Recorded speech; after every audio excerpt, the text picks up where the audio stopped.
Ahora sí. Buenas tardes, buenas noches a cada uno de ustedes. Le doy la bienvenida, ¿no es cierto?, formalmente a nuestra cuarta clase y última clase, ¿no es cierto?, después de haber tenido introducción a las cartas Paulinas, después, ¿no es cierto?, cartas Paulinas uno y cartas Paulinas 2. Así que hoy día, con la ayuda del Señor, estaremos finalizando, ¿verdad?, este recorrido por todas las cartas que escribió el apóstol Pablo, ¿verdad? Y hoy terminamos con segunda de Timoteo y además veremos, ¿no es cierto?, un poquito sobre la teología que se ve en estas cartas, ya en las cartas que escribe el apóstol Pablo. Así que vamos a orar para que Dios nos pueda bendecir en esta noche. Padre, en el nombre de Jesús, te damos gracias por tu amor, por tu fidelidad. Gracias por este tiempo en el cual podemos, Dios mío, compartir tu palabra, tu enseñanza. Pedimos que tú puedas abrir nuestra mente, nuestro corazón y ser guiados, dirigidos por ti. Gracias por cada uno de mis hermanos que se irá añadiendo en esta tarde, Señor. Pedimos que tu dirección sea sobre cada uno de nosotros. Gracias, ponemos todo delante de ti y oramos en el nombre que es sobre todo nombre, en el nombre de Jesús. Amén y amén. Bueno, queridos hermanos, como bien saben ustedes, hoy, ¿no es cierto?, es nuestra última clase.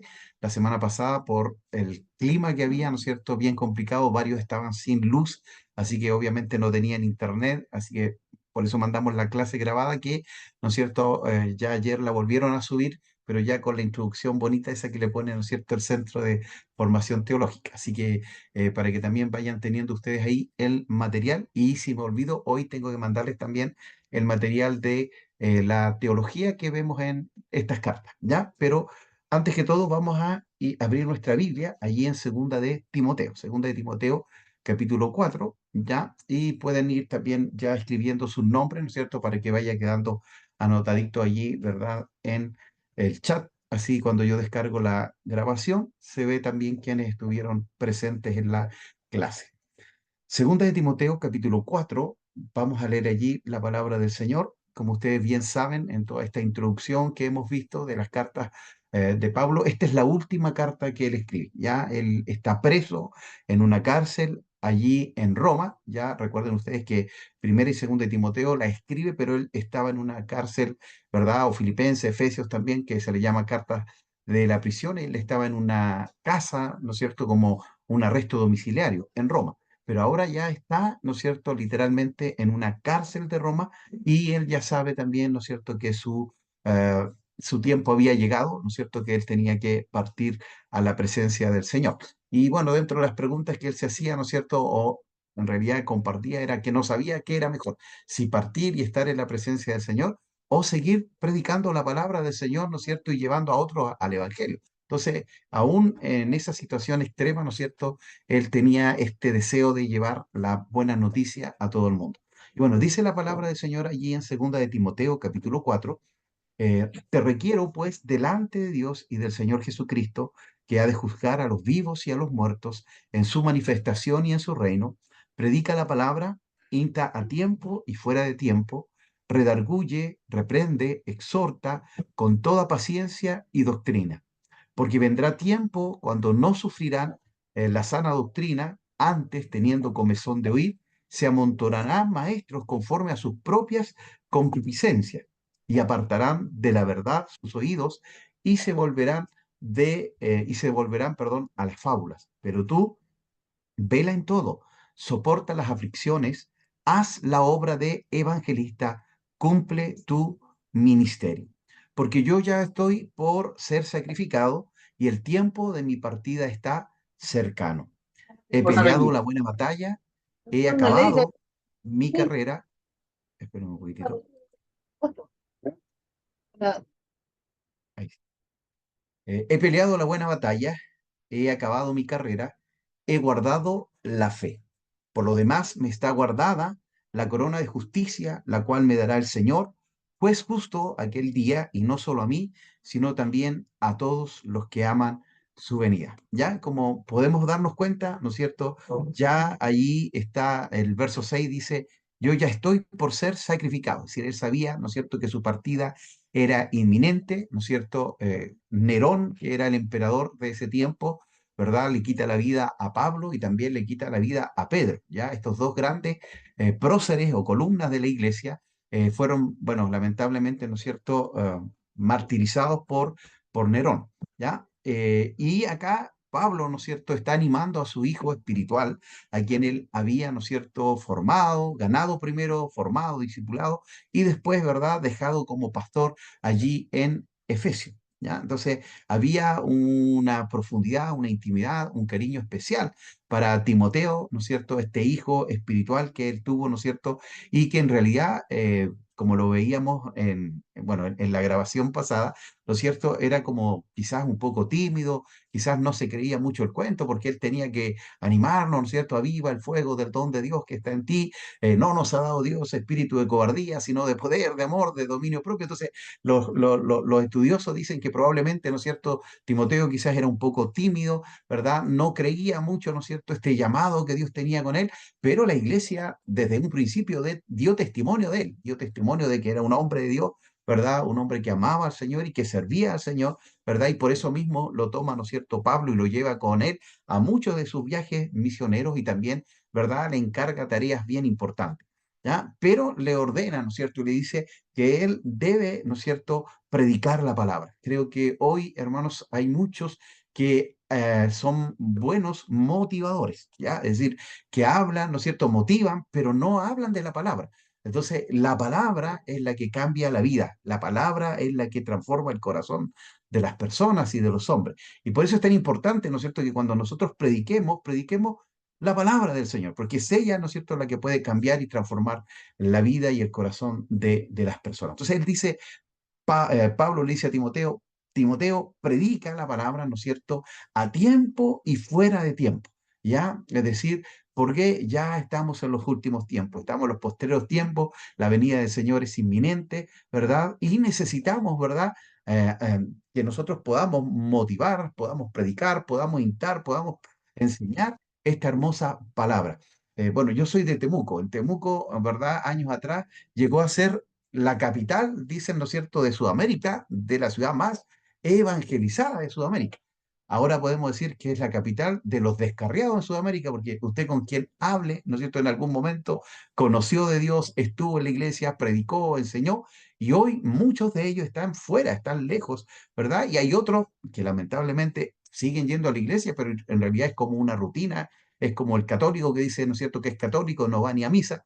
Entonces hay muchos evangélicos también en Temuco, ¿verdad?, que se han quedado con que mi papá iba a la iglesia, mi abuelo iba a la iglesia, pero no han tenido ellos un encuentro personal. Recuerde, ¿no es cierto?, que Dios no tiene nietos, Dios tiene solamente hijos. Entonces, todos aquellos que han lavado su sangre, sus pecados con la sangre de Cristo, ¿verdad?, son reconocidos como hijos de Dios. Entonces, por eso él le dice, predica, Timoteo, a tiempo y afuera de tiempo, ¿verdad?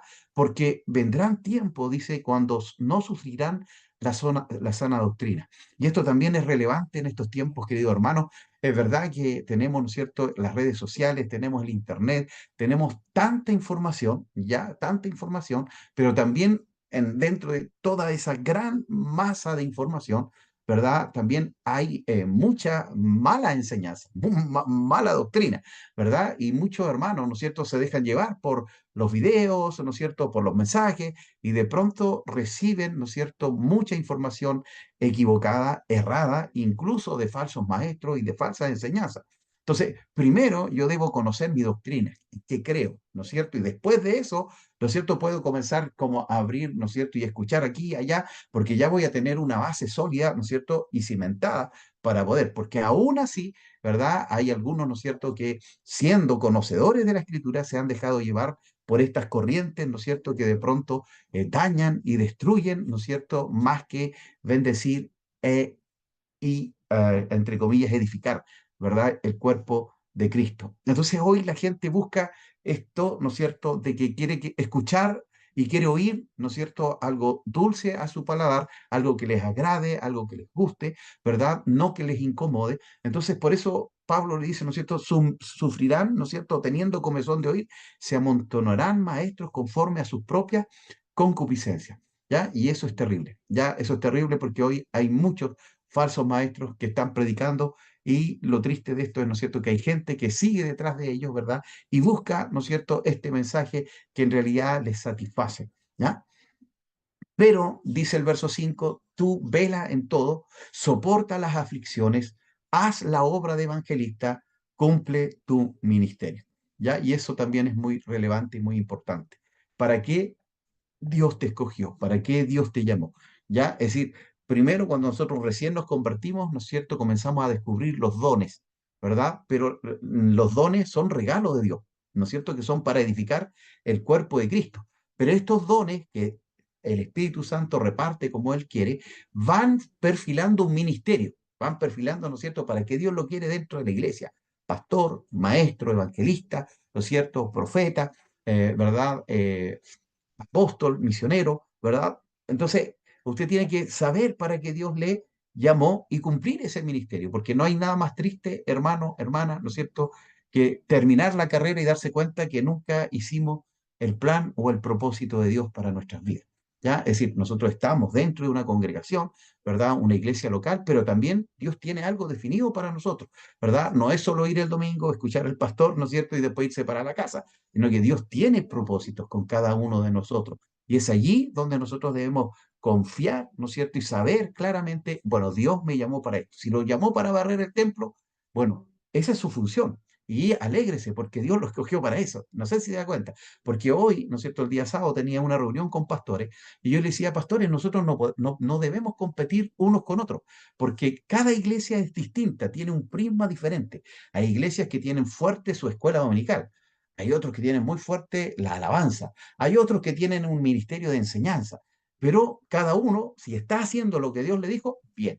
Pero si estoy copiando algo, ¿no es cierto? Porque al otro le resultó, ahí hay problemas, ¿verdad? Porque lo que Dios quiere para mí no es lo mismo que, ¿no es cierto? En este caso aquí voy a usar de ejemplo al pastor Eleazar, ¿no es cierto? Él tiene una iglesia y tiene un prisma y Dios le dio una característica y aún dentro de su propia denominación, la iglesia de él no se parece a la iglesia de la otra población, aunque sea de la misma denominación.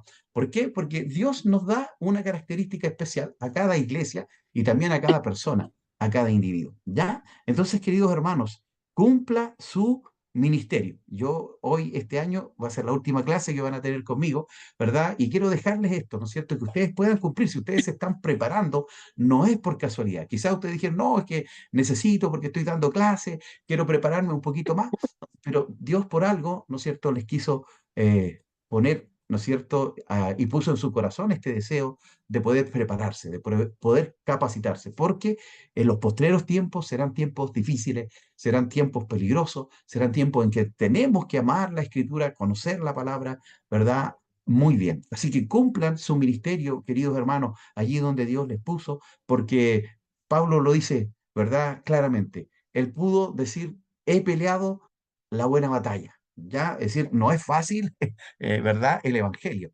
¿verdad? Hay momentos de victoria, ¿no es cierto? De gloria, pero también hay momentos difíciles donde pasamos por el desierto, donde pasamos por la traición, ¿verdad? Pero en todo tiempo el Señor prometió estar con nosotros. Entonces, es una batalla espiritual, ¿verdad? Nuestra lucha no es contra hombres, no es contra personas.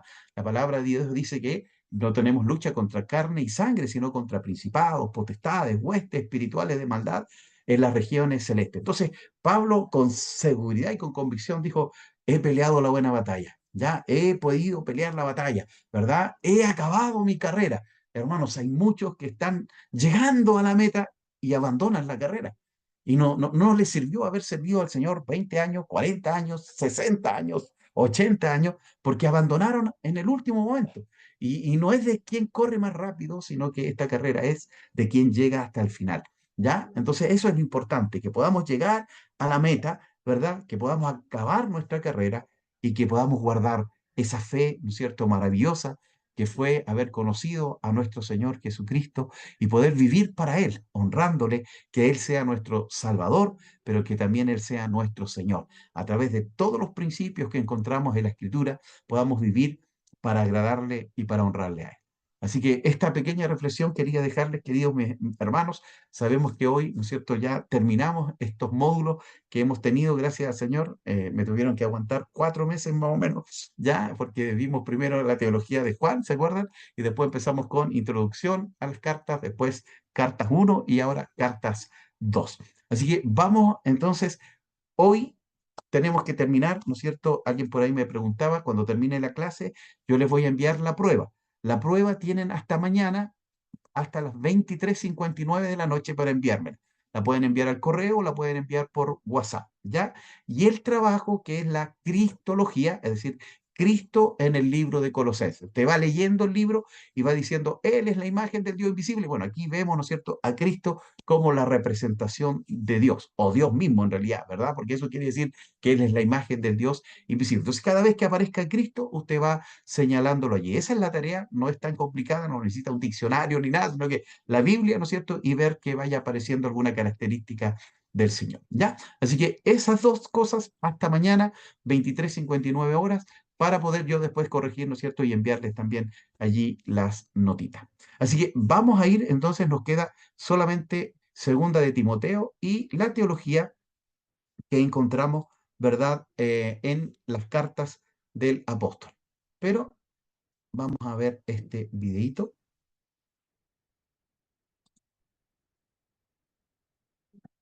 La segunda carta de Pablo a Timoteo. Esta es la última y la más personal carta de Pablo. La escribió desde otro de sus tiempos en la prisión, dirigida a su querido colaborador y discípulo, el joven Timoteo. No sabemos exactamente qué tanto tiempo pasó desde que él había escrito Primera de Timoteo, pero podemos ver que la situación de Pablo había cambiado y para mal. Él está encarcelado en Roma, lo que podría referirse al tiempo de su arresto domiciliario que se menciona en Hechos 28. O podría ser que ya había sido liberado de esa prisión inicial. Tuvo otra larga temporada de ministerio para luego ser arrestado de nuevo en Troas. De cualquier modo, Pablo dice que está en medio de su juicio y que las cosas no van bien. Está bastante seguro de que no va a sobrevivir a esto. Así que a partir de esta situación muy oscura, Pablo acude a Timoteo, quien parece todavía estar trabajando en Éfeso. Pablo le pidió a Timoteo que viniera y estuviera con él en la prisión, para que pudiera delegarle la misión de plantación de iglesias que él había iniciado. El diseño de la carta es bastante sencillo. Tiene dos grandes secciones en las que Pablo reta a Timoteo. Primero, a aceptar su llamado como líder, y luego, antes de que vaya donde está Pablo, enfrentar a los maestros corruptos que todavía están causando problemas en Éfeso. Después de esto, Pablo concluye la carta. Pablo inicia agradeciendo a Dios por Timoteo y su familia, específicamente por su abuela Loida y su madre Eunice. Ellas sumergieron al joven Timoteo en el contenido de las Escrituras del Antiguo Testamento y le inculcaron una profunda fe en Jesús, el Mesías. Así que, por esa fe tan firme, Pablo ofrece su primer reto a Timoteo. Le llama a rechazar cualquier tentación de avergonzarse por las buenas nuevas sobre Jesús o por Pablo, quien está sufriendo en prisión por anunciar esas buenas nuevas. Ahora, la razón por la que Pablo necesita enfatizar esto es por el estigma negativo que se ganó por sus muchas prisiones. Esto hizo dudar a muchos de los colaboradores de Pablo de hasta su llamado a ser apóstol. Él menciona a dos hombres, a Figelo y a Hermógenes, quienes habían abandonado a Pablo porque estaban avergonzados de ser asociados con él, porque ahora era un criminal acusado. Así que Pablo le pide a Timoteo que rechace cualquier temor a la vergüenza y que vaya a verlo. Ahora, Pablo sabe que esta es una petición muy costosa. Podría poner en riesgo a Timoteo. Así que él le recuerda a Timoteo que la gracia de Jesús es una fuente de poder. Y esto es muy importante. La vas a necesitar, porque seguir a Jesús no es fácil. Demanda todo de ti. Pablo compara el seguir a Jesús con el ser reclutado como soldado, quienes procuran agradar a su comandante, o con un atleta, quien entrena su cuerpo para una competencia. O es como un labrador, trabajador y dedicado. Cada una de estas tres metáforas aluden a una persona que está comprometida con algo más grande que sí misma y quien está dispuesta a sacrificarse y soportar situaciones difíciles para alcanzar un objetivo mayor. Y, por supuesto, el más grande ejemplo de esto es Jesús mismo. Por su compromiso con el Padre, Él sufrió la crucifixión a manos de los romanos. Y de manera similar, Pablo mismo está ahora sufriendo en una prisión romana. Las dificultades y el sacrificio son inherentes a la vida cristiana, y esta es la razón por la que la resurrección de Jesús es el fundamento de la esperanza cristiana, o como lo resume Pablo en un breve y muy poderoso poema, que si morimos con Él, también viviremos con Él. Si perseveramos, también reinaremos con Él. Si lo negamos, Él también nos negará. Si somos infieles, Él permanece fiel, pues no puede negarse Él mismo. El amor de Dios por nuestro mundo ha abierto una nueva esperanza a través de la muerte y la resurrección de Jesús. Y así, para aquellos que asumen el riesgo de confiar en y de seguir a Jesús, Dios promete reivindicación y vida. Para aquellos que lo rechazan, Dios honrará esa decisión y les hará lo mismo. Pero la infidelidad de la gente jamás hará que Dios abandone su fidelidad. Así que Pablo llama a Timoteo a la fidelidad, sabiendo que ésta podría salirle costosa. Pablo continúa la segunda mitad de la carta, llamando a Timoteo a confrontar a los maestros corruptos en Éfeso, antes de que vaya a Roma. Su enseñanza se está esparciendo en la iglesia de los Efesios como un cáncer. Ellos han convencido y corrompido a cierto número de mujeres influyentes en la iglesia. Estas son probablemente las mujeres adineradas con las que Pablo tuvo que lidiar en su primera carta a Timoteo.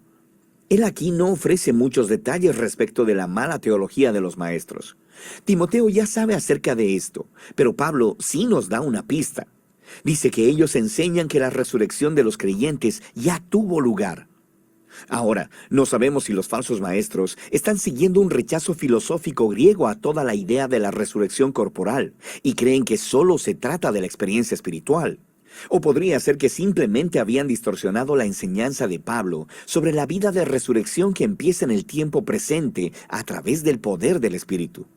De cualquier modo, el problema es que ellos habían abandonado la robusta esperanza futura de la resurrección y la nueva creación, y en su lugar habían abrazado un cristianismo privado, hiperespiritualizado, desconectado de la vida diaria. Así que Pablo llama a Timoteo a desarrollar líderes fieles que enseñen las verdaderas buenas nuevas acerca de Jesús. Ellos deben evitar los pleitos sin sentido, resultado del debate con los falsos maestros. En contraste, Timoteo y su equipo de liderazgo deben mantener lo principal como principal.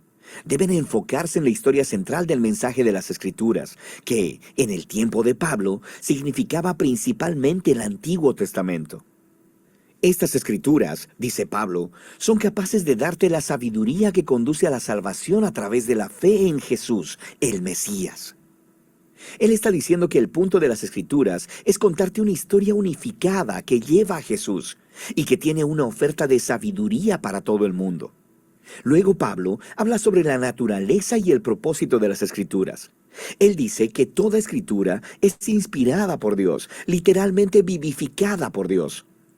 Esta es una referencia al rol del Espíritu guiando a los autores bíblicos para que escribieran lo que Dios quería que su pueblo escuchara.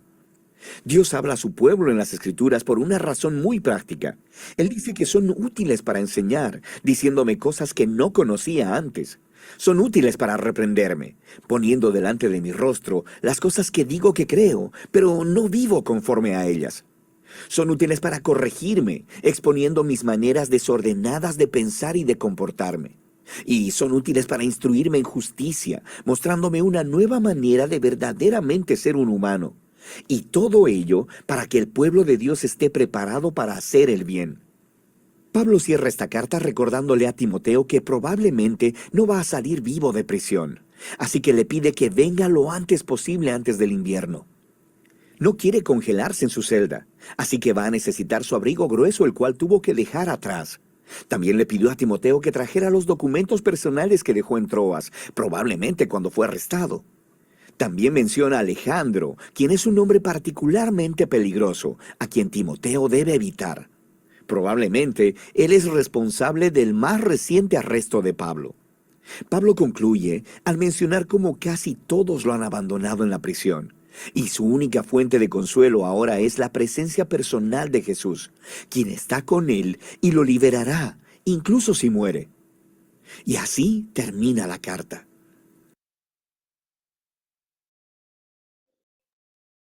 Bueno, quise dejar ahí, ¿no es cierto?, la imagen de todo este video, ¿no es cierto?, que nos muestra claramente, ¿no es cierto?, una visión general, ¿no es cierto?, de esta carta que escribe Pablo, ¿no es cierto?, antes de partir, antes de morir, y cuán importante, ¿no es cierto?, tiene allí Segunda de Timoteo, ¿verdad?, capítulo 3 que habla también, ¿no es cierto?, de la escritura, de la inspiración, ¿verdad?, de la palabra y de la escritura, ¿no es cierto?, que es tan importante para este tiempo, ¿ya? Y es así como hoy, ¿no es cierto?, estaremos compartiendo también allí, espérenme un poquitito,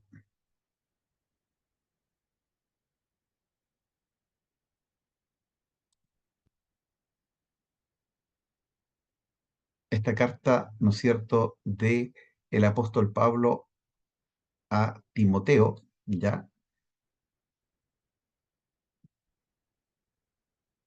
Bueno, en este PPT teníamos, ¿no es cierto?, primera de Timoteo, segunda de Timoteo, ¿verdad?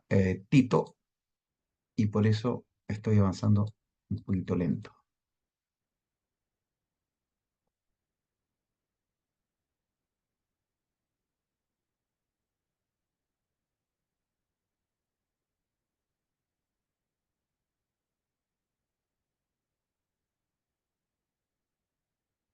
Ahí sí, ¿ya? Llegamos entonces a segunda de Timoteo y comenzamos entonces con el tema central de esta última carta que escribe el apóstol. Mientras, también pueden poner, ¿no es cierto?, sus nombres allí en el chat, ¿verdad? Para la asistencia, ya que tengo aquí anotados algunos nomás hermanos, ya son 13 que tengo ahí en vista, pero acá hay solo 8 anotaditos, así que para que puedan poner su nombre y así, ¿no es cierto?, quedan registrados como presentes. Dice que el tema central es aliento y exhortación de Pablo, ¿no es cierto?, a su hijo en la fe. Sabemos que Timoteo fue alguien que él ganó, que él discipuló y que también envió. Ya es decir, hizo un trabajo muy bueno el apóstol Pablo, tanto con Tito como con Timoteo. Ya, entonces lo anima, lo exhorta a perseverar, dice, en el ministerio que Cristo le había encomendado con poder, amor y dominio propio. Ya, entonces ahí usa esta palabrita, probablemente habían algunas inseguridades de Timoteo, y bueno, y también pensemos, ¿no es cierto?, que Timoteo tenía que reemplazar al gran apóstol Pablo, aunque no sé si está bien utilizada esta palabra gran, porque recuerde que todos los hijos del Señor o los apóstoles o los ministros que estaban eran siervos del Señor, ¿ya? Entonces nosotros como de repente los endiosamos mucho, pero él tenía que reemplazar al apóstol Pablo, ¿verdad? Él estaba a punto ya de partir y él tenía que comenzar, ¿no es cierto?, a hacer la obra que había hecho este hombre del Señor. Así que también era un tremendo desafío y quizás eso era el temor que él tenía y a lo cual, ¿no es cierto?, Pablo le animaba, ¿no es cierto?, es verdad, diciéndole que no nos ha dado Dios espíritu de cobardía, sino de poder, de amor y de dominio propio, mostrando Pablo, dice, su propia vida como ejemplo, ya que estaba próximo a su muerte, ¿ya? A la espera entonces de la muerte, en cualquier momento, Pablo anima a Timoteo a perseverar en su ministerio utilizando su propia vida como ejemplo.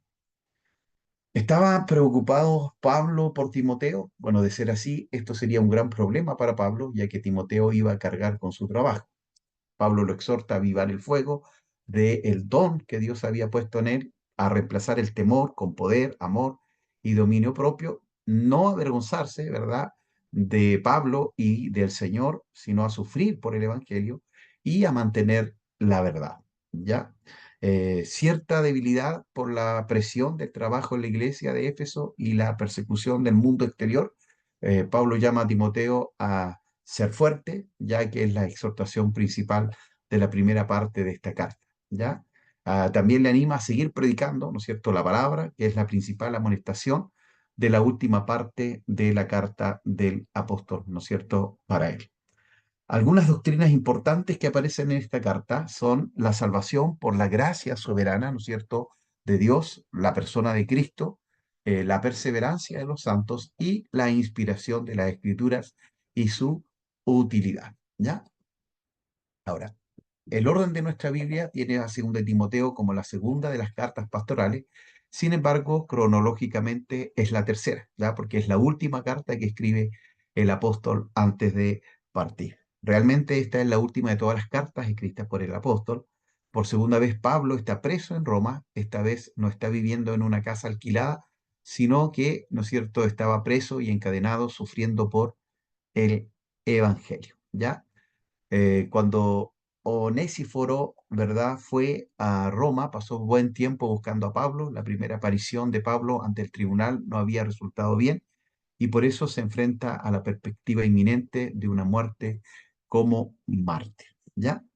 Así que necesitamos nosotros saber, ¿verdad?, que esta es su última carta y por eso, ¿no es cierto? Y por ende, él abre su corazón, ¿no es cierto?, allí a este amigo, a este discípulo, ¿verdad?, a este colaborador que era Timoteo. Pablo, el pastor de más edad y misionero, le escribe por última vez a su querido hijo en la fe, un hombre que él había escogido personalmente como subalterno, un hombre que había trabajado tan fielmente a su lado y que había sido enviado en varias misiones, ¿ya? Entonces esta es una carta muy personal, más personal que la que escribe al mismo Timoteo, ya que la primera carta, ¿no es cierto?, le habla cómo debe ordenar la iglesia en Éfeso, cómo escoger líderes, pero acá, ¿no es cierto?, ya es muy personal, hablándole directamente al corazón, ¿no es cierto?, a Timoteo.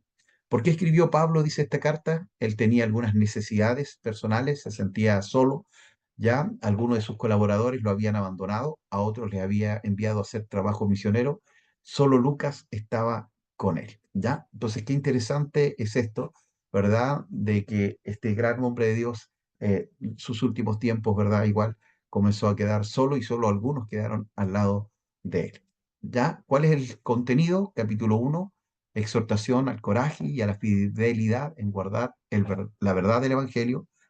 Capítulo 4, encargo a predicar el Evangelio. Capítulo 2, sufrimiento, persistencia y resolución necesarios para los que enseñan el Evangelio. Capítulo 3, advertencia acerca de problemas venideros y una exhortación a Timoteo a continuar, ¿no es cierto?, en el Evangelio.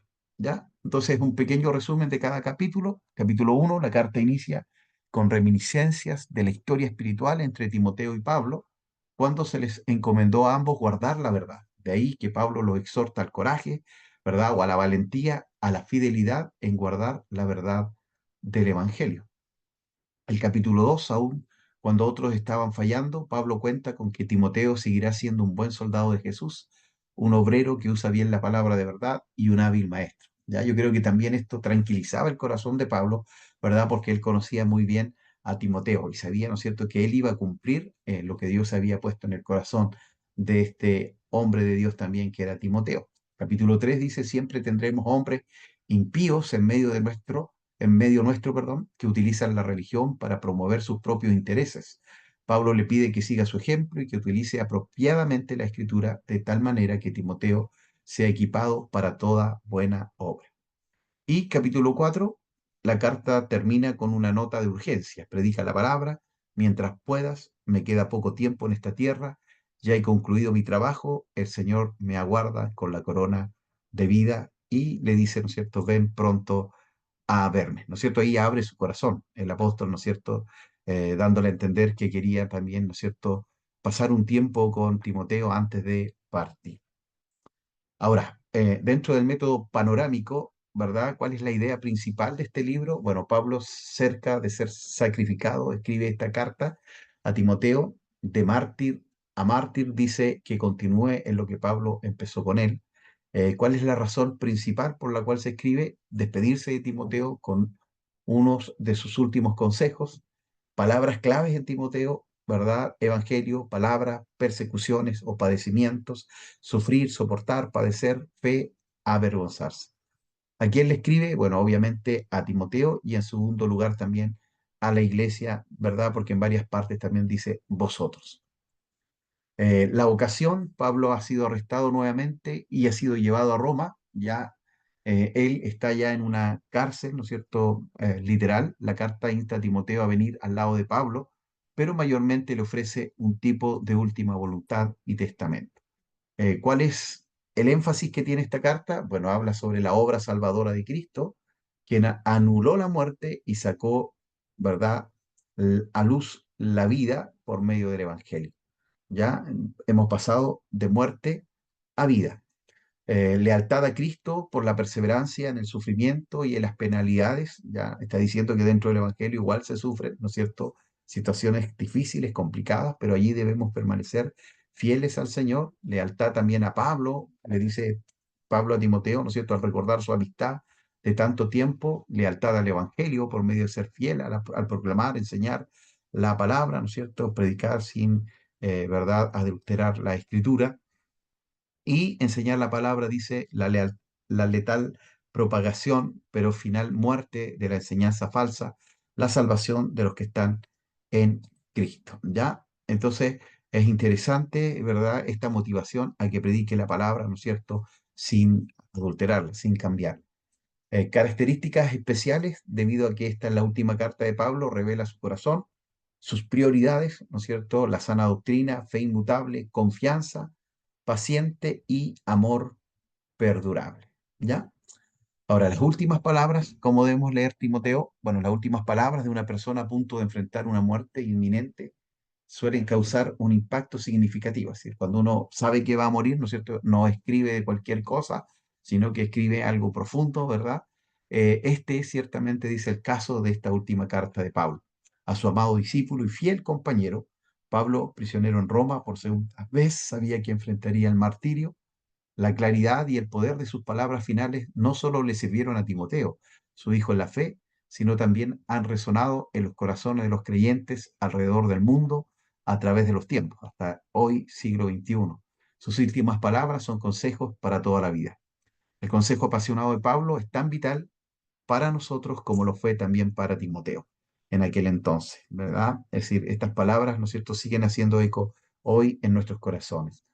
Cuida este regalo precioso, el Evangelio puro de la salvación, solo por la gracia. Soporta las dificultades, depende de la palabra inspirada por Dios y mantente enfocado en difundir el Evangelio.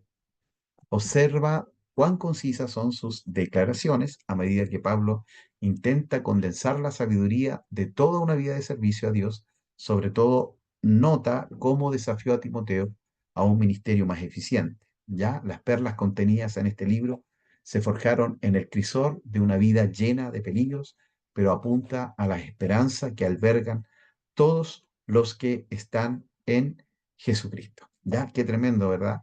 Cómo estas palabras han hecho eco. Sabemos que son palabras inspiradas por el Espíritu Santo, pero que siguen siendo pertinentes, ¿verdad?, en cada uno de los tiempos y en cada generación. Ahora, el título de esta carta, ¿no es cierto?, es la segunda de dos cartas inspiradas que Pablo, el apóstol, le escribe a su hijo en la fe, Timoteo.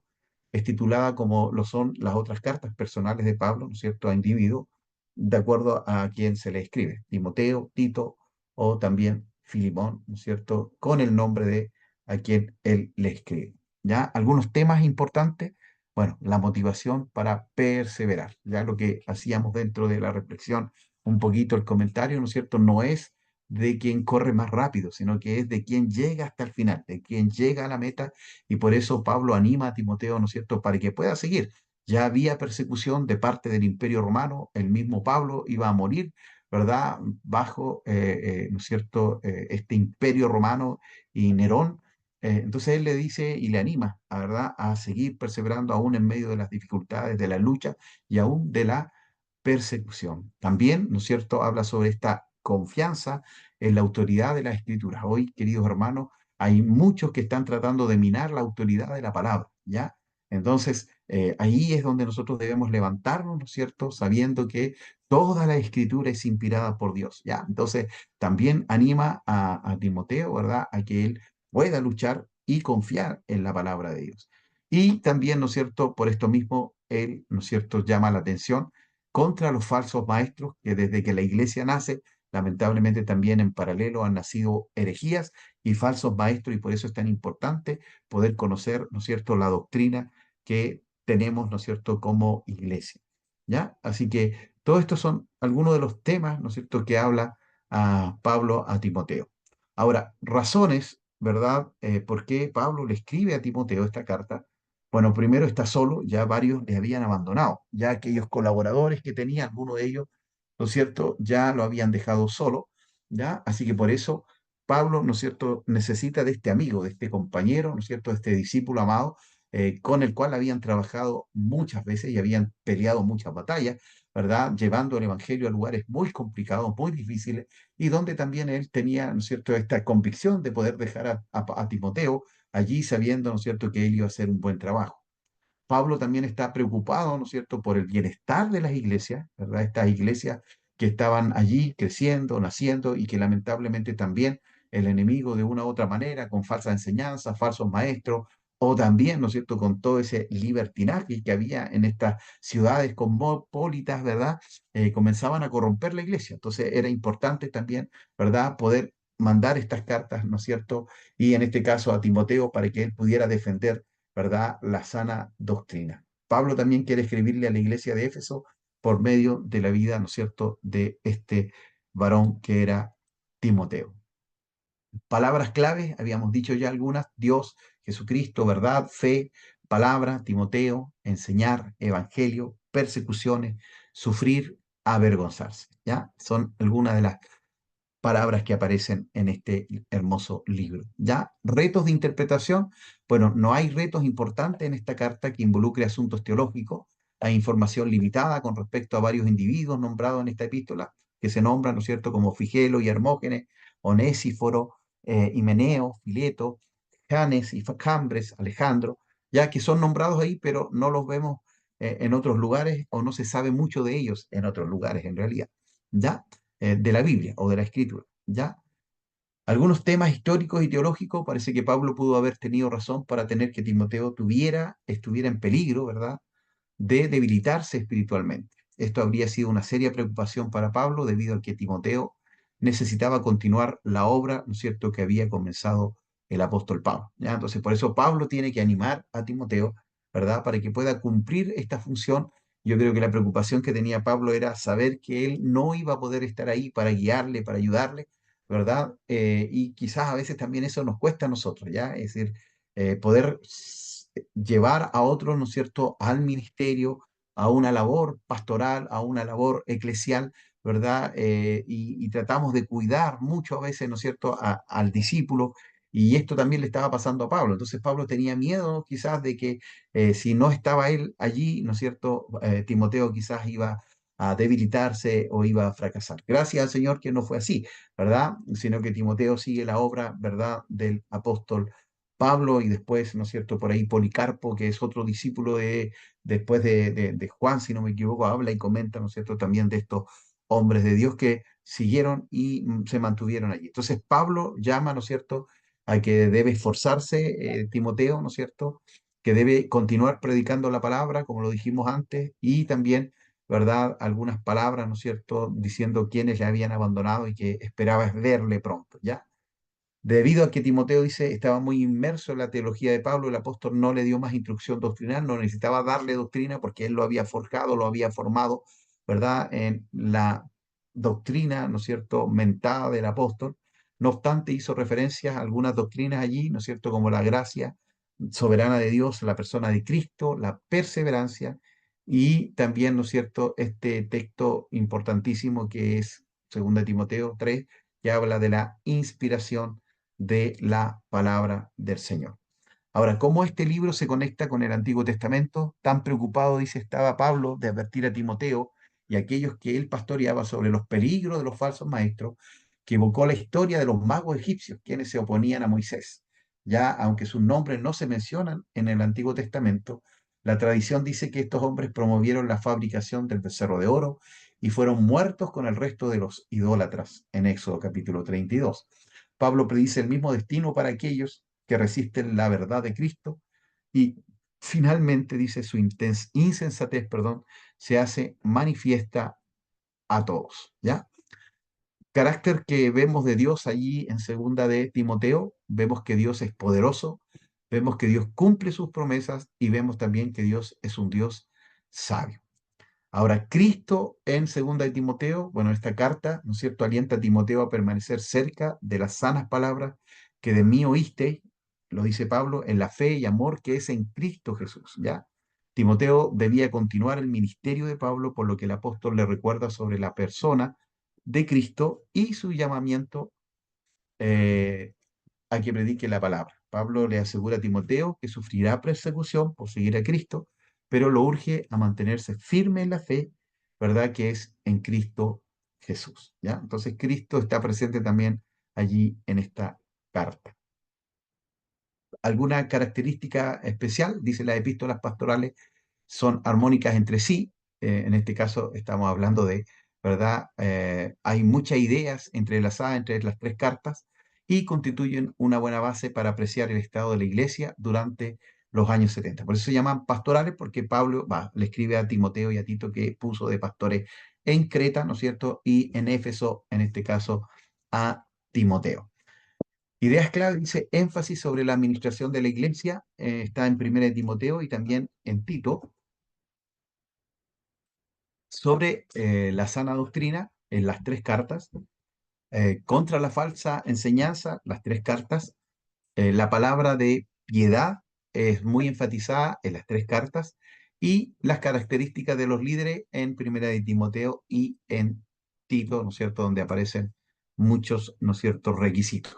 Grandes doctrinas, la elección soberana, bueno, ahí va apareciendo, ¿cierto? Esto lo van a tener ustedes también, o ya lo tienen, ya se los envié en realidad, la gracia salvadora, la persona de Cristo, sacrificio sustitutivo de Cristo, la regeneración, la renovación, la segunda venida de Cristo, la función apropiada de la ley, los atributos de Dios, la caída, la perseverancia de los santos, la inspiración de la escritura y característica de los líderes. ¿Ya? Aparecen, ¿no es cierto?, algunas en las tres cartas y otras solo en una de ellas. ¿Ya? Ahora, pasajes más conocidos, 1 de Timoteo, Cristo vino a salvar a los pecadores, oración por todos los que están en eminencia, el rol de la mujer, característica de los líderes, propósito de 1 de Timoteo, el misterio de la piedad, ejercítate para la piedad, la doctrina de demonios, ninguno tenga en poco tu juventud, deberes con los miembros de la iglesia, deberes para con los pastores, gran ganancia es la piedad acompañada de contentamiento, y raíz de todos los males es el amor al dinero. Ya esos son como los pasajes más conocidos en 1 de Timoteo.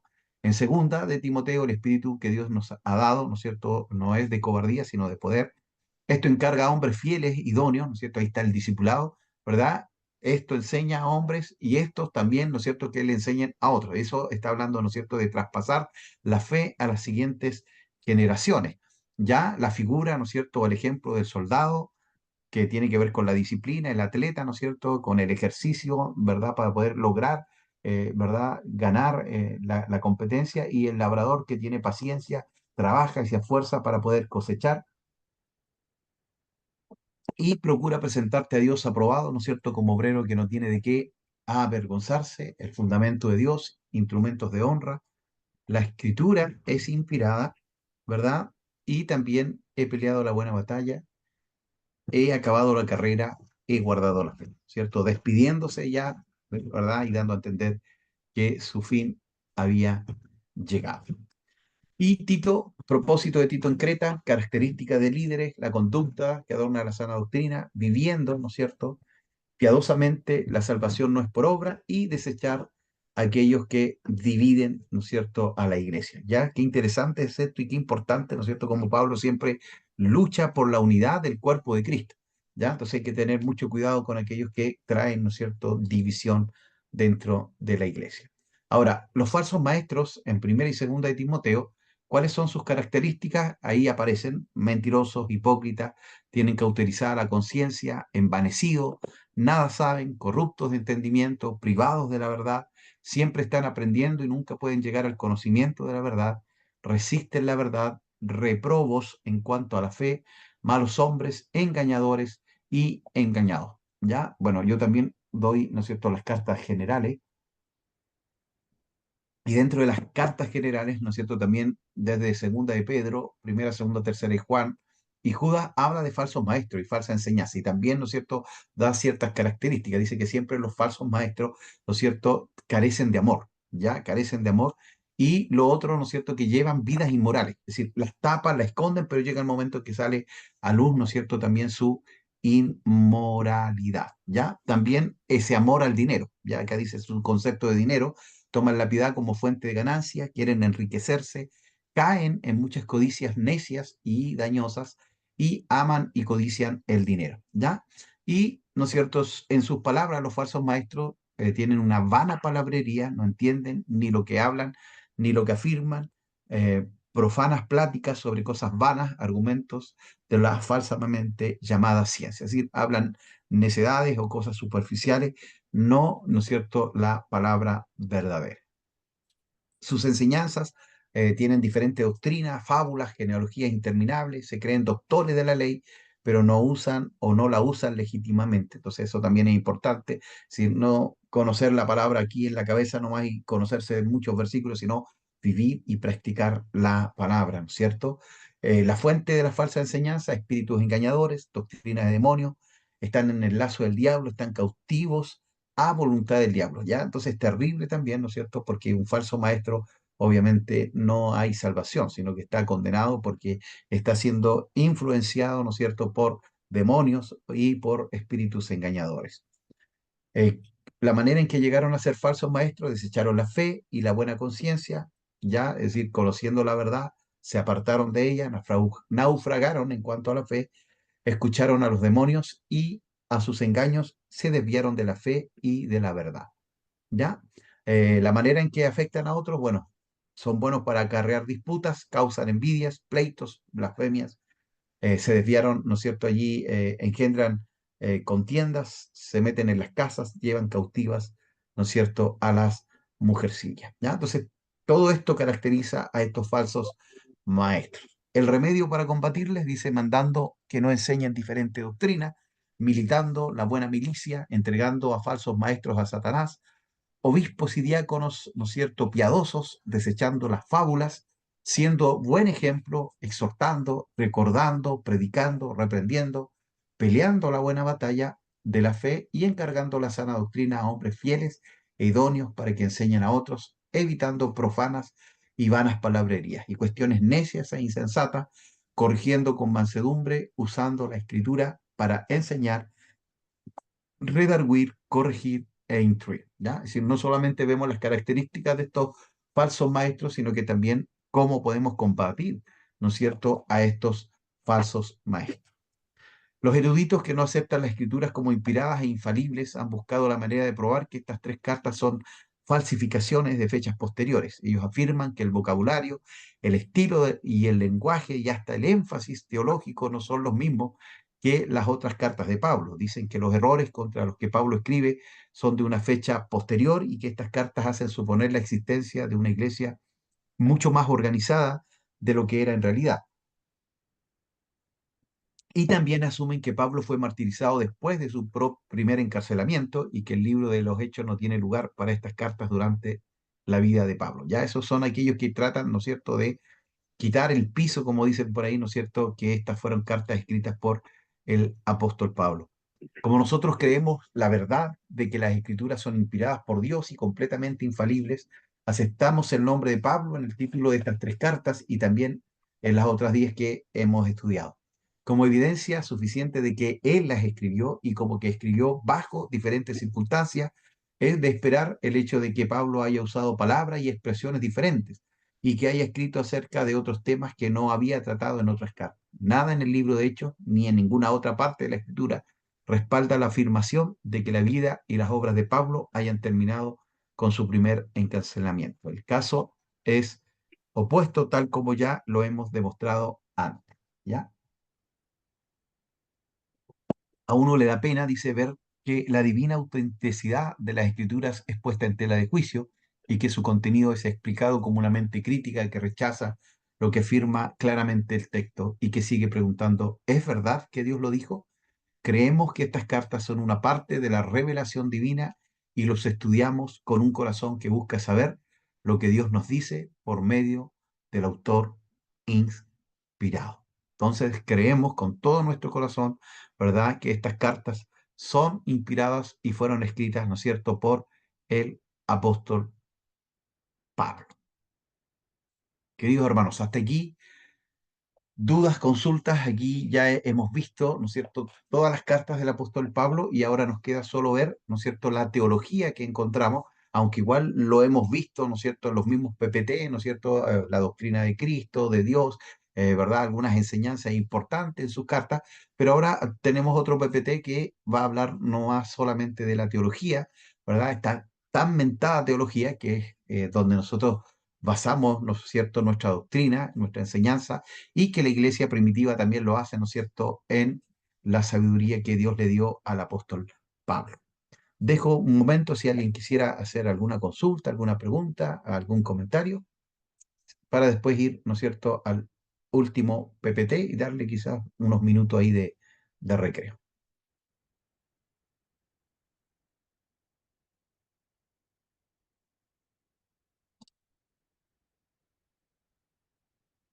Entonces, vamos a continuar con la segunda parte y final de estas cartas, ¿verdad? Y vamos a hablar ahora sobre la teología, ¿verdad?, que encontramos en las cartas del apóstol. Yo volví a enviar el documento y ya me di cuenta que lo había enviado el otro día, pero no importa, ¿no es cierto? Ahí para que lo tengan, ¿no es cierto? Y ustedes lo puedan imprimir ya el pensamiento teológico en las cartas del apóstol Pablo. Sería, ¿no es cierto?, lo que nos quedaría por ver, ¿no es cierto?, en este trasfondo, ¿no es cierto?, estudio de la teología de Pablo, ¿no es cierto?, en sus cartas. Bueno, como lo vimos, ¿no es cierto?, en introducción, así que esto lo vamos a pasar rápidamente, ¿verdad? El apóstol Pablo tenía una influencia judía, una influencia griega, ya estaba orgulloso de su raza, la historia, la religión de su pueblo, nada sabemos de su madre, de su padre se puede inferir algunas cosas, ¿verdad? Nos dice que era fariseo e hijo de fariseos y nos dice que tenía ciudadanía romana, ya lo que era seguramente igual, ¿verdad?, que su padre. Por su formación familiar se deduce que recibió una cuidadosa e intensa preparación en los elementos de la religión judía. Recuerde que fue, ¿no es cierto?, educado a los pies de Gamaliel, ¿no es cierto?, un rabí, un maestro de ese tiempo muy connotado. Cada padre estaba obligado por la ley de Moisés a enseñar a sus hijos las bases de su fe y esta educación dejó huellas profundas y significativas en la vida del apóstol Pablo. Saulo no solamente tuvo una buena educación en su hogar, en Tarso estuvo bajo la influencia educativa de la sinagoga de su barrio y concurría a los servicios del día sábado. Y también participaba, ¿no es cierto?, de la sinagoga ahí en Tarso, donde nació, y también aprendió las escrituras del Antiguo Testamento, ¿verdad? Aprendió de memoria en su hogar, en la sinagoga y más tarde durante su preparación como rabí. En sus cartas notamos la familiaridad que tuvo, ¿no es cierto?, con estos textos de la Escritura. Usualmente el apóstol Pablo cita en sus cartas la Septuaginta. Recuerde usted que la Septuaginta fue la primera traducción del Antiguo Testamento del hebreo, ¿no es cierto?, al griego, ¿ya? Fue la primera traducción que se hizo del hebreo al griego. A esto se le llamó, ¿no es cierto?, la Septuaginta. Una de las primeras tareas que Pablo tuvo que efectuar después de su conversión fue reinterpretar el Antiguo Testamento a la luz de su experiencia cristiana. Recuerde que usted que toda la doctrina y toda la teología que tenemos, ¿no es cierto?, en el Nuevo Testamento está basada en el Antiguo Testamento, ¿ya? Ellos tenían todo el Antiguo Testamento en sus manos, ¿verdad? O en su mente en realidad, ¿verdad? Y ellos tenían que reinterpretar, ¿verdad?, de acuerdo a la experiencia del Señor, de Cristo, del Señor resucitado, y también, ¿no es cierto?, de la obra del Espíritu Santo en medio de la iglesia. Como rabí, ¿no es cierto?, estudió en la escuela de Gamaliel, era uno de los maestros rabínicos más famosos de la época. El estudiar con él era indicio que recibió la mejor educación que un joven judío podía optar. Pablo pertenecía a la secta de los fariseos, lo cual significa que era miembro de la más estricta escuela de interpretación de la ley. ¿Ya? Según Gálatas 4, Romanos 5 y 1 Corintios 10 son muestras de sus aplicaciones rabíricas, ¿ya? Lo que él había interpretado, ¿verdad?, bajo la enseñanza, ¿verdad?, de este gran Gamaliel. Pablo era un ciudadano también romano, ya, es decir, judío, pero también romano, ¿no es cierto? Y por eso dice, no se avergonzaba de ello y en alguna ocasión la usó como protección, habían algunos beneficios por haber sido ciudadano romano, también lo vimos, ¿no es cierto?, en esta introducción, así que por eso lo pasamos así por encima. Y también, ¿no es cierto?, aparte de tener, ¿no es cierto?, esta ciudadanía romano, él estuvo en contacto con la cultura griega. Tarso era una ciudad no pequeña, era un centro de la cultura griega, y mucho más lo era Éfeso, en donde Pablo pasó algún tiempo. ¿Ya? Tarso era considerada una zona de dispersión. Los judíos de la dispersión eran más amplios de mente respecto a los judíos de Palestina. Por eso Pablo, ¿no es cierto?, no tuvo problema en ir a evangelizar a los gentiles, ya no así los apóstoles que eran, ¿no es cierto?, de Palestina, especialmente que estaban en Jerusalén, les costó mucho entender que la salvación también era para los gentiles. Esto ayudó, dice, a hablar en los términos filosóficos en sus discursos del aerópago, es decir, ¿no es cierto?, esta influencia griega, esta influencia romana y judía se mezclaron, ¿no es cierto?, y formaron, ¿no es cierto?, el carácter, la vida, la personalidad del apóstol Pablo, ¿no es cierto?, que muy bien el Señor utilizó, ¿no es cierto?, para llevar el Evangelio a todo el mundo conocido en ese tiempo. ¿Qué pensaba acerca de Dios? Bueno, hay tres cosas importantes, ¿cierto? La soberanía de Dios, la justicia de Dios y el amor de Dios, ¿ya? Entonces, al estudiar sus cartas vamos a poder notar, ¿no es cierto?, que siempre él realza, ¿verdad?, alguna de estas características de parte de Dios. Ahora, es difícil poder hablar de la justicia de Dios, ¿no es cierto?, con el amor de Dios, porque dentro de la justicia de Dios está, ¿no es cierto?, de que la paga del pecado es muerte, ¿ya? Entonces, la gente dice, no, tenemos un Dios de amor, ¿verdad? Y como es amor, Él va a perdonar a todo el mundo. Pero ahí eso se contrapone a la justicia de Dios, ¿ya? Que Dios es justo, ¿verdad? Y Él no va a transar su palabra, ¿ya? Entonces, son tres principios bien importantes con respecto a Dios, ¿ya? Y el primero de ellos es la soberanía de Dios. Ya Dios es un Dios personal, es un Dios viviente, ¿verdad? No como el pensamiento que tenían los griegos, ¿no es cierto? Que ellos decían que Dios era un Dios abstracto, ¿no es cierto? Que poco menos usted nunca podía tener relación con él o conocerlo, ¿verdad? Para Pablo no. Para Pablo, Dios, ¿no es cierto?, era un Dios personal, era un Dios viviente, tal cual también lo enseñaba, ¿no es cierto?, el judaísmo. Ya recuerde usted que el Evangelio nace, ¿no es cierto?, de una cultura judía. Afirma también la existencia de un Dios universal que creó todas las cosas y que está sobre todas las cosas.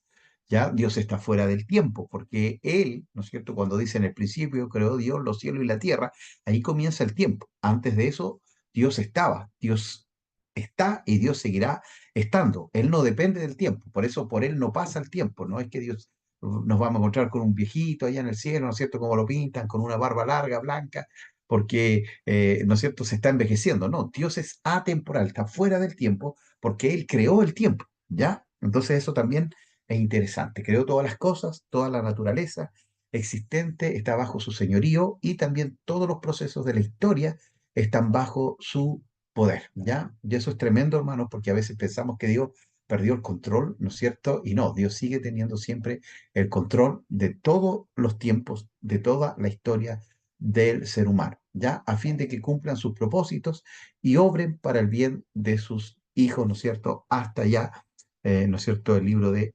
Apocalipsis. También dice, afirma que como soberano, Dios traerá juicio a todos los hombres con sus hechos, ¿ya?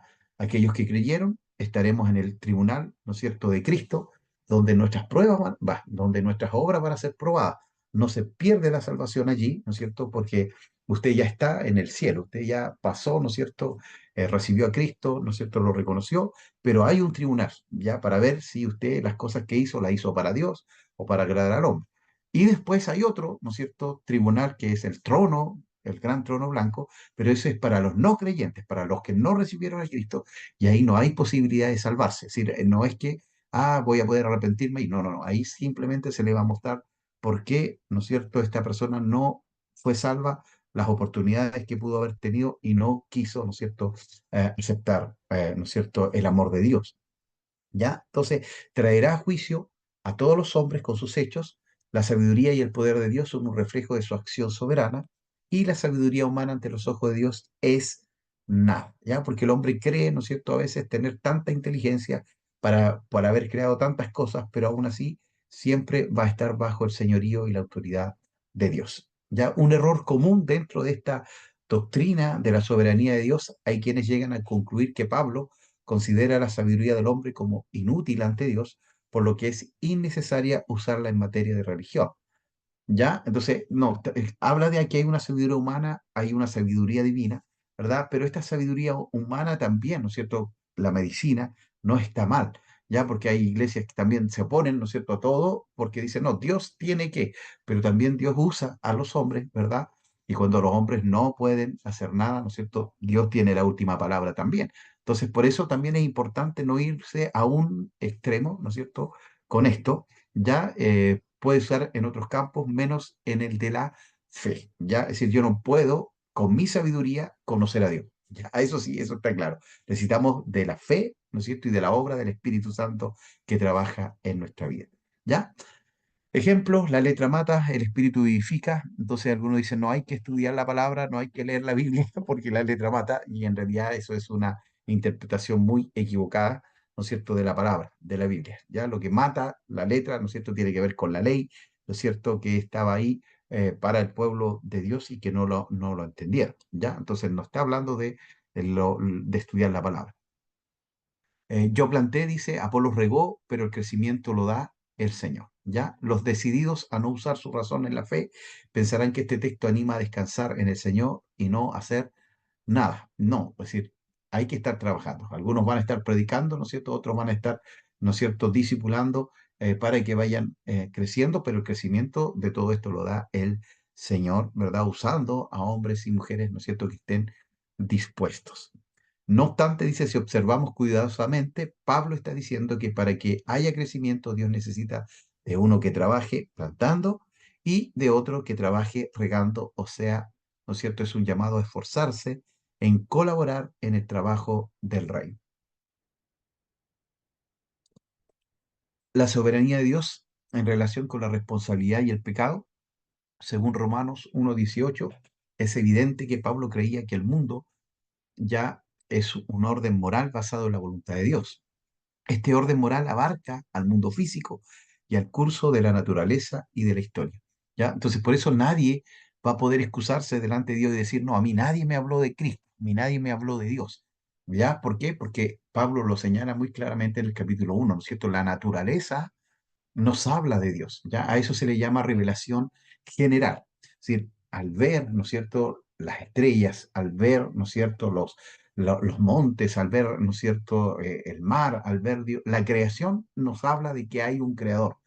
Ahora, no nos dice cómo se llama ese creador o quién es ese creador, pero al reconocer que detrás de esa creación hay un Dios, eso sería suficiente para aquellos lugares donde no conocen de Cristo y no hay Biblia y no hay palabra de Dios. Pero, ¿no es cierto? Si adoramos la creación en vez del creador, ahí hay un problema, ¿ya?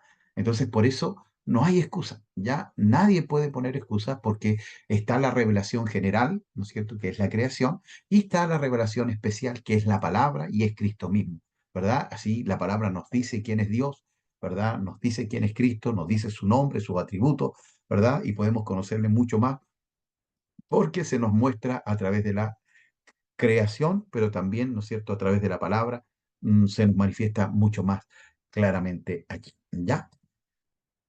Según Pablo, dice, el orden natural era un medio para efectuar los propósitos morales de Dios y la historia es un proceso, ¿verdad?, para llevar a cabo esta realización. Dios efectúa sus propósitos en la historia y la naturaleza es instrumento suyo. ¿Ya? Él se muestra a través de la creación, a través de la naturaleza. Él creía que Dios es, en su soberanía puede llevar a cabo sus propósitos a pesar de y aún por medio de los fracasos y de la infidelidad de la vida de los hombres. ¿Ya? Recuerden que hubieron dispensaciones, tratos de Dios con el hombre que nunca el hombre pudo cumplir hasta, ¿no es cierto?, que tuvo que enviar a su propio hijo.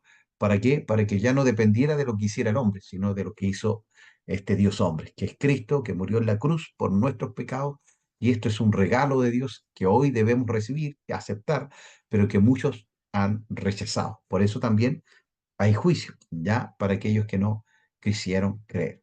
La justicia, ¿no es cierto?, de Dios, ya terminamos con la soberanía, la justicia de Dios, ¿no es cierto? Justicia como carácter divino o como un atributo de parte de Dios. Dios es justo, ¿ya? Entonces Él no va a pasar a nadie por inocente, ¿ya? Solo aquellos que creyeron en Jesús, ¿no es cierto?, son perdonados sus pecados, sus nombres son escritos en el libro de la vida. Pero si yo rechacé a Cristo, no va a haber un perdonazo, ¿no es cierto? Donde Dios va a decir, ya les voy a perdonar igual nomás. No, no. Porque la paga del pecado es muerte, ¿ya? Entonces hubo uno que pagó por nuestros pecados. Ese fue Cristo, que murió en la cruz, ¿no es cierto?, por nuestros pecados. Y por eso hoy nosotros podemos disfrutar de la vida plena y de una vida eterna.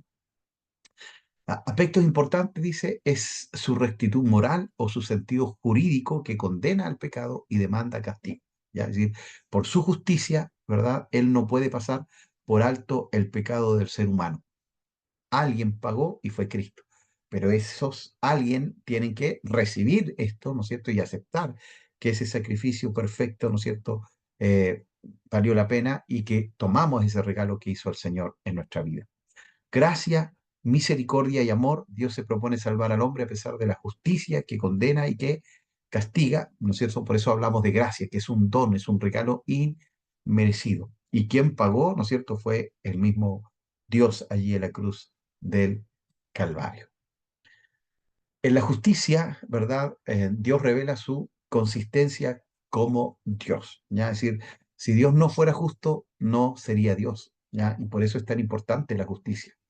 No podría haber consistencia en un Dios que aceptara el pecado sin condenarlo. Ya, es decir, que él cerrara los ojos y dijera, ya, les perdono a todos, no hay problema con el pecado, entonces no sería un Dios justo. Ya, por eso Dios es amor, pero también Dios es justo. Ya, y en esa justicia él tiene, ¿no es cierto?, que aplicarla ya a aquellos que no quisieron recibir este regalo que fue dado por gracia. En la cruz, Cristo juzgó el pecado en conformidad con la justicia y para proveer así la salvación. Esta condenación del pecado en la cruz es un acto de gracia. Dios condena el pecado y así ejecuta su justicia, pero provee salvación para el hombre. Su justicia es también redentora. Recuerde usted que alguien pagó por nuestros pecados y ese fue Cristo. Ya no es que salió gratis, ¿no es cierto? Que no, nada, no pasó nada, no.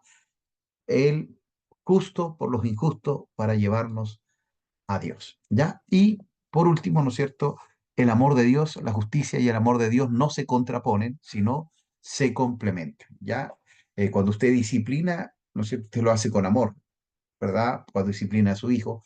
¿Para qué? Para que no se aparte, para que no se cometa algo, un error, ¿verdad? Entonces, el amor no es permitir todo. El amor, ¿no es cierto?, es poner reglas, poner normas, ¿ya?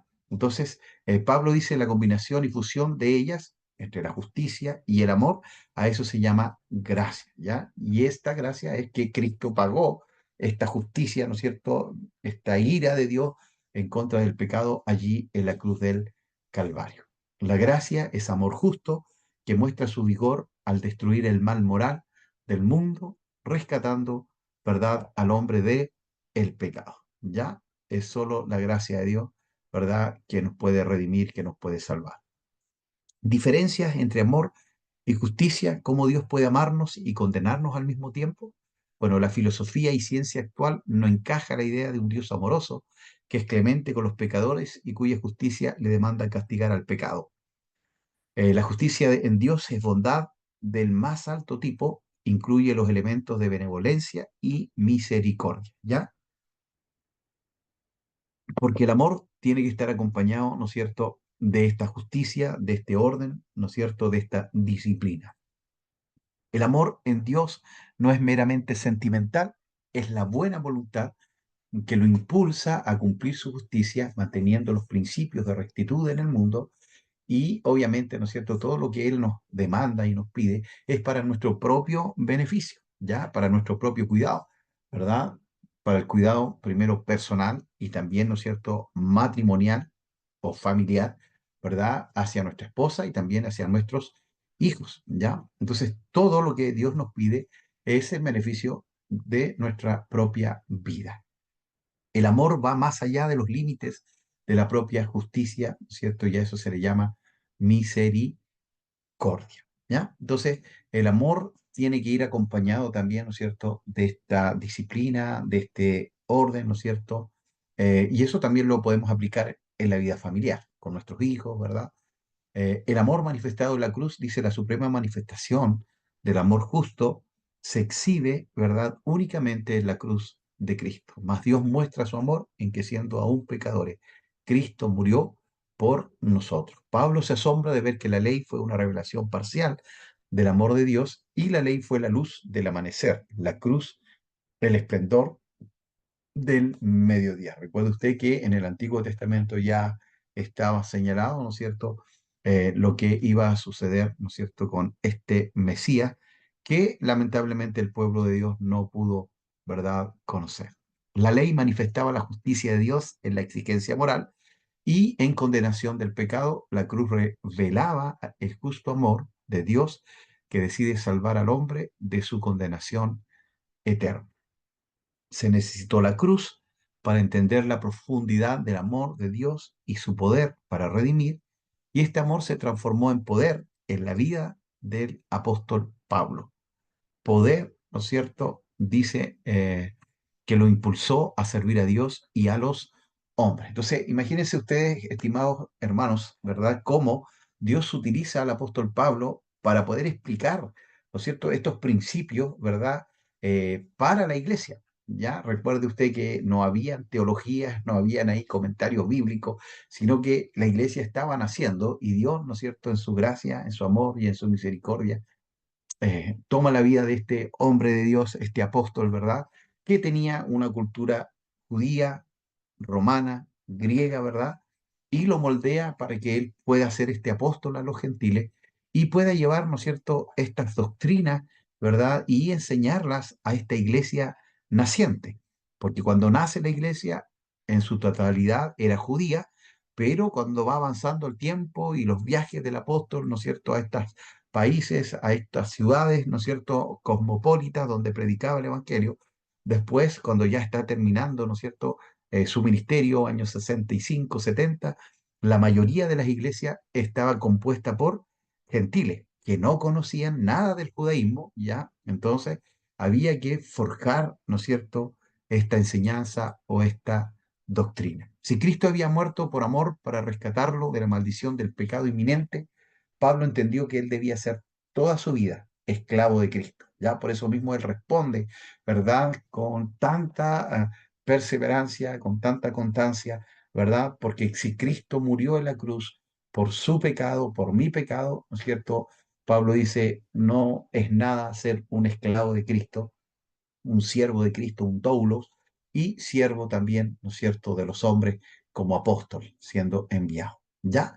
Entonces, qué tremendo, hermanos queridos, es, ¿no es cierto?, poder estudiar estas cartas del apóstol sabiendo que él, ¿no es cierto?, también va poniendo base teológica y doctrinal que nos sirve hasta el día de hoy, siglo XXI, ¿no es cierto?, en el cual nos encontramos, cuando él escribe años 60, 65, 70, máximo, porque él posiblemente falleció el 66, 68, ¿no es cierto? Entonces, escribió antes de esto y cómo Dios usó la vida del apóstol para poner, ¿no es cierto?, toda esta teología, ¿verdad?, que pasa a ser después parte de nuestra doctrina, de la doctrina de la iglesia, ya sea de la corporación que sea, pero casi todas nuestras grandes dogmas, ¿no es cierto?, o principios son los mismos. Es decir, creemos en la segunda venida del Señor, creemos en la segunda venida. Pero la diferencia es que algunos creen que va a ser antes de la tribulación, otros dicen que va a ser durante la tribulación y otros creen que va a ser después de la tribulación. Pero ¿qué nos une? Que Cristo viene. ¿Se da cuenta? Entonces, ¿creemos en el milenio? Sí, pero ¿cuándo va a ser el milenio? Entonces, eh, tenemos dogmas, ¿verdad? Pero la interpretación que se le da a algunas doctrinas depende, ¿no es cierto?, de la denominación en la cual está usted, pero esta base la puso, ¿no es cierto?, el apóstol Pablo. Así que con esto, queridos hermanos, estaríamos terminando la clase del día de hoy. Hasta mañana, 23:59 de la noche, tienen para enviar, ¿no es cierto?, su trabajo, que es Cristo o Cristología, ¿no es cierto?, en el libro de Colosenses, y la prueba que apenas termine, ¿no es cierto?, de cerrar, ¿no es cierto?, el Zoom, les enviaré, ¿no es cierto?, la prueba para que también usted la pueda contestar y, ¿no es cierto?, me la pueda enviar por WhatsApp o también por el correo. Así que, queridos hermanos, ha sido un gusto, un placer haber podido estar, ¿no es cierto?, 4 meses con ustedes, ya, así que espero en el Señor que en estos 4 meses hayamos crecido un poco más, hayamos aprendido algo más, ¿no es cierto?, y que el Señor les siga bendiciendo en las siguientes materias, con los siguientes maestros que vayan a tener. Cada uno de ellos, ¿no es cierto?, tienen un carisma distinto, diferente o formas de hacer clases diferentes y todo eso nos ayuda para bien, ¿ya? Todo nos ayuda para bien. Así que el Señor les bendiga a cada uno de ustedes. Ya por ahí alguien agradece, ¿no es cierto? Dice por la paciencia. Así que, bueno, estamos para ayudarles, ¿no es cierto? En todo lo que podamos. Así que, queridos hermanos, una bendición, un privilegio estar con ustedes, ¿no es cierto? Así que yo les invito a que podamos orar, ¿no es cierto? Y podamos presentarnos delante del Señor. Yo espero, ¿no es cierto?, que les vaya bien también y podamos encontrarnos en algún momento, ¿no es cierto?, dentro de la vida acá, y si no, nos veremos allá en el cielo, ¿no es cierto?, como hijos del Señor. Oramos entonces en esta noche. Padre, te alabamos, te bendecimos. Gracias por este tiempo especial junto a mis hermanos del Centro de Formación Teológica Trinitaria. Sé que ha sido un tiempo, Señor, extenso en el cual hemos participado, pero gracias porque sé que de una u otra manera tú nos has bendecido sus vidas también, y como hemos orado siempre, que tú bendigas la casa, la familia, la iglesia a la cual ellos participan, y sé que también ellos estuvieron orando muchas veces por mí, especialmente cuando mi esposa estuvo bien complicada de salud. Gracias, Señor, por esas oraciones que se hicieron notar también. Les bendigo a cada uno de ellos. Gracias por conocerles virtualmente. Permítenos quizás tener la bendición también de conocerles físicamente. Y si no, Señor, nos veremos allí en tu presencia. Que tu paz, que tu gracia, que tu bondad sea sobre cada uno de ellos hoy y siempre. Y les bendigo, Señor, con toda bendición espiritual, en el nombre del Padre, del Hijo y del Espíritu Santo. Hermanos, bendiciones del Señor. Un gusto.